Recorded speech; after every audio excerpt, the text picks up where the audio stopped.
Bonjour et bienvenue.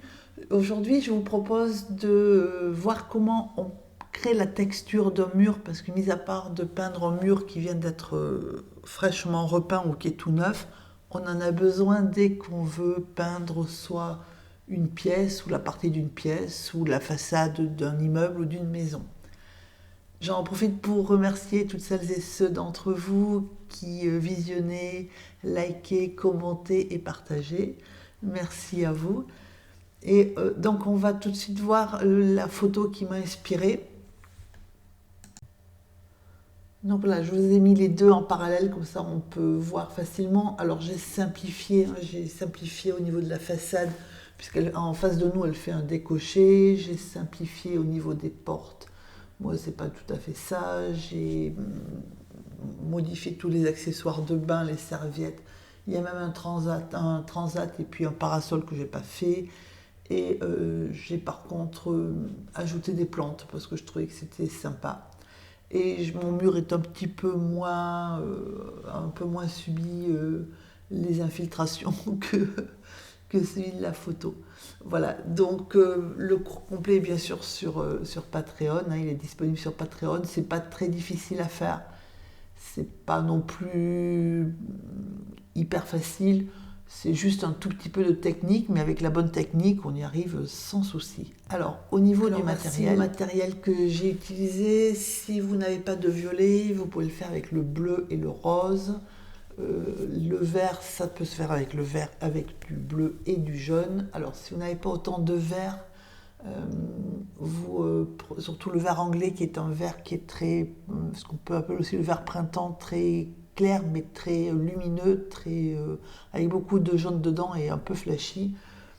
Euh, on peut utiliser entre autres du jaune citron si vous avez, pour au niveau des plantes, hein, c'est pour éclairer un tout petit peu les plantes. Si vous n'avez pas, si vous n'avez pas autant de vert, vous prenez, soit vous faites un vert et vous le foncez avec du bleu, ou bien vous l'éclaircissez avec du jaune. Voilà. Et si vous avez un vert, ben vous faites pareil, ça vous fait, vous pouvez l'éclaircir et le foncer. Si vous n'avez pas de l'ocre jaune, vous pouvez utiliser de la terre de sienne naturelle qui est plus claire, hein, qui tire un peu plus entre guillemets vers le jaune que vers l'ocre. Et vous pouvez teinter alors, très très légèrement votre terre de sienne naturelle avec un peu de terre de sienne brûlée pour justement la faire partir plutôt du côté ocre en fait, hein. Après c'est une question de dosage et de goût. Voilà, mais ce sont des couleurs, on peut utiliser ce schéma de couleurs à la place de celui que j'ai utilisé. Alors de départ j'ai mis quatre couleurs, hein, donc le jaune de Naples en haut à gauche, l'ocre jaune en bas à gauche. À droite hors champ il y a le bleu et en bas à droite, oui, en bas à droite il y a le rose Garance. Et mon violet il est un tout petit peu plus, enfin dans un autre contenant. Donc la première chose à faire c'est d'humidifier, pas forcément de mouiller mais d'humidifier votre mur en évitant de passer bon évidemment sur la piscine, mais de passer sur les pots et sur les portes. Donc je viens de mouiller au vapeau parce que comme ça c'est plus simple. Je vais vous expliquer pourquoi. Donc la peinture, alors pourquoi je ne le fais pas au pinceau? Parce que le pinceau, il va me prendre une partie de la peinture qui va diluer, donc oui, c'est comme ça qu'on fait. Mais là, ce que je veux, c'est vraiment un jus de couleur, c'est-à-dire que je veux un mur qui est très clair en résultat. Du coup, si je mets de la peinture enfin pas assez diluée, je vais avoir un mur trop foncé. Voilà. Donc c'est pour ça que je le mets au vapeau, de manière à ce que ça me donne un jus plus que vraiment quelque chose de vraiment coloré. Donc ça c'est la première chose. Et la deuxième, c'est qu'il va falloir quand même doser entre le clair et le à peine visible, il va falloir doser, il faut aller vers le clair et pas Donc la première chose que j'ai fait avec un pinceau numéro 10, c'est de prendre, vous voyez, entre le jaune et l'ocre, c'est très... les peintures arrivent à se mélanger parce que c'est la dominante de mon mur. Je ne veux pas qu'il soit ni jaune ni ocre, je le veux entre les deux. Voilà, donc du coup, J'ai pris entre les deux. Et ce qu'il faut voir, c'est que si vous regardez la façon que j'ai de déposer la peinture, j'évite de la déposer de façon trop régulière. Donc c'est par petits passages, par des petits mouvements circulaires ou semi-circulaires, de manière à ce que elle soit déposée de façon irrégulière, tant dans la façon de le faire pour ne pas avoir des marques de pinceau bien régulières et pour ne pas avoir un effet régulier. Vous voyez que là c'est pas du tout régulier, que au niveau de la couleur pour ne pas avoir la même couleur partout. Donc là-dessus, je prends mon rose qui est tout aussi dilué que le reste et je positionne mes couleurs. Alors le mur à droite est un peu plus foncé que le mur d'en face. Il a aussi subi un peu plus les ravages, je pense, des pluies, hein, ou voire des infiltrations qui viennent de la terre. Du coup, il est un peu plus abîmé, enfin, en apparence, que celui qui est en face. Donc là, je mets sous l'arche, enfin au-dessus de l'arche plus exactement, j'ai mis du bleu parce que comme je vais mettre une traille, c'est un peu plus à l'ombre. Mais ensuite, l'objectif, c'est d'ajouter, voilà, là j'ajoute du violet, d'ajouter les couleurs qui vous parlent le mieux, hein, sur votre fond jaune. Alors je dis jaune, mais jaune avec de l'ocre. De façon très très légère, parce qu'il ne faut pas que ce soit trop foncé. Mais de manière à commencer à justement casser la couleur d'origine pour que votre mur n'ait pas une apparence trop neuve. Voilà. Donc ça se fait dans l'humide, hein. Vous voyez que j'ai pas mouillé beaucoup au départ. J'ajoute de la peinture qui par contre elle est quand même relativement liquide, de manière à ce que mes couleurs se mélangent toutes seules. Alors on peut laisser comme ça, ce qui est déjà pas mal en texture, mais on peut aller un peu plus loin. Alors, par contre, voilà, il y a des endroits où j'ai évité d'aller mettre de la couleur sauf du jaune, hein. Là où je vais mettre mon vert, c'est pas la peine d'aller mettre du rose et du violet dessus pour avoir du vert.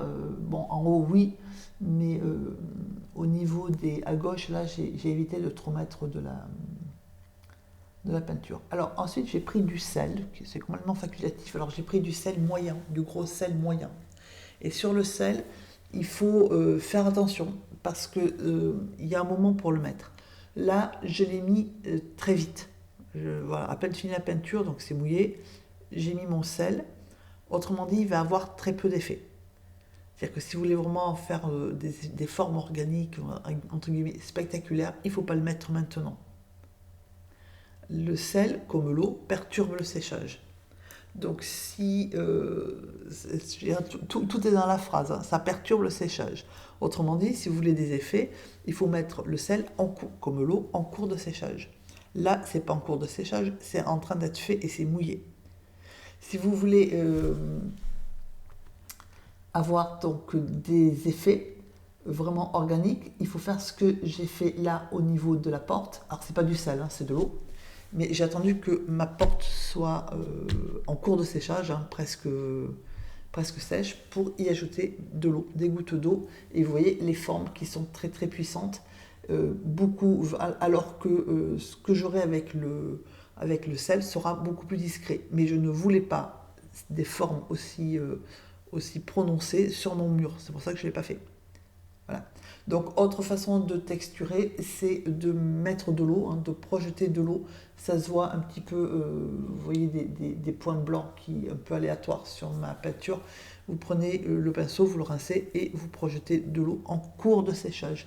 Pas quand ça vient d'être fait. Vous attendez un tout petit peu. Il faut passer du mouillé à l'humide. Et là, vous faites des projections d'eau. Ça va vous faire l'eau va chasser la peinture en cours de séchage et ça va vous faire des traces que je vais vous montrer une fois que ce sera sec.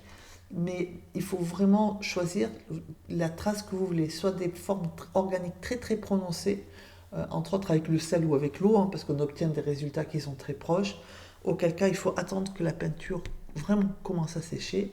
Et si vous voulez que des formes un peu légères, il faut le faire tout de suite. Alors, voilà en arrêt sur image ce que ça donne Une fois que c'est sec, donc on constate les formes d'eau, hein, le sel. Donc je vais vous montrer parce que c'est très... Il se voit le sel, hein, mais il se voit un tout petit peu à droite du pot, là où il y a le pot en suspension. Là, à droite, on a des formes un petit peu de sel. Ailleurs, on a les traces que vous voyez sur de peinture. Ça, c'est l'eau. Voilà. Et ailleurs, c'est un mur qui a des nuances, hein, différentes qui vous montrent que le crépi a un peu souffert de l'usure du temps, de la pluie, voire... Alors moi, j'ai pas trop fait les infiltrations qui viennent de la terre, parce que je trouvais pas ça très joli. Et surtout, je voulais mettre des fleurs, des plantes, donc du coup, j'ai pas fait. Mais vous voyez bien la différence entre l'arche où les formes sont très prononcées et vraiment les liserés, hein, sont très prononcés, et le sel qui est ici, où on voit c'est très léger comme effet. Voilà, c'est vraiment un effet qui est très léger, qui participe à l'ensemble, hein, qui participe à ne pas avoir un mur qui est bien uni, hein, c'est un mur qui est très réaliste, mais qui n'est pas du tout... le sel ici a des effets très discrets. Alors ensuite, une fois que c'est bien sec, on prend un pinceau, alors la peinture beaucoup moins diluée, un pinceau qui est à peine humide, enfin qui est humidifié, on essuie le trop plein de peinture sur un chiffon et on passe le pinceau là où on a envie d'avoir des traces, et là c'est la texture du papier qui va vous arrêter la peinture de manière à donner justement des traces supplémentaires. Et si vous considérez que la trace que vous avez faite, elle est trop grosse, trop foncée, vous mettez un petit coup d'eau, vous tampotez avec un chiffon et vous voyez quand même que la trace reste, parce qu'on ne l'a pas effacée, on l'a juste mis plus clair. Donc selon votre usage, vous pouvez le faire soit prononcer comme j'ai fait à l'angle, pour commencer à matérialiser l'angle, soit beaucoup plus clair comme je viens de faire là, ou comme je vais déposer ici par endroit. Donc évidemment là il ne faut pas le faire partout, il faut juste suggérer que c'est l'eau, hein, le ruissellement de l'eau qui a créé ces marques là. Et vous pouvez choisir, comme je suis en train de faire ça, soit de laisser ce que vous avez fait sec, comme j'avais fait à l'angle, soit d'humidifier et d'adoucir et d'incorporer, peut-être d'intégrer un petit peu mieux votre texture. Voilà, j'espère que ça va vous être utile pour peindre vos murs. N'hésitez pas à demander des précisions si besoin. Je vous souhaite une très bonne journée et je vous dis à très bientôt.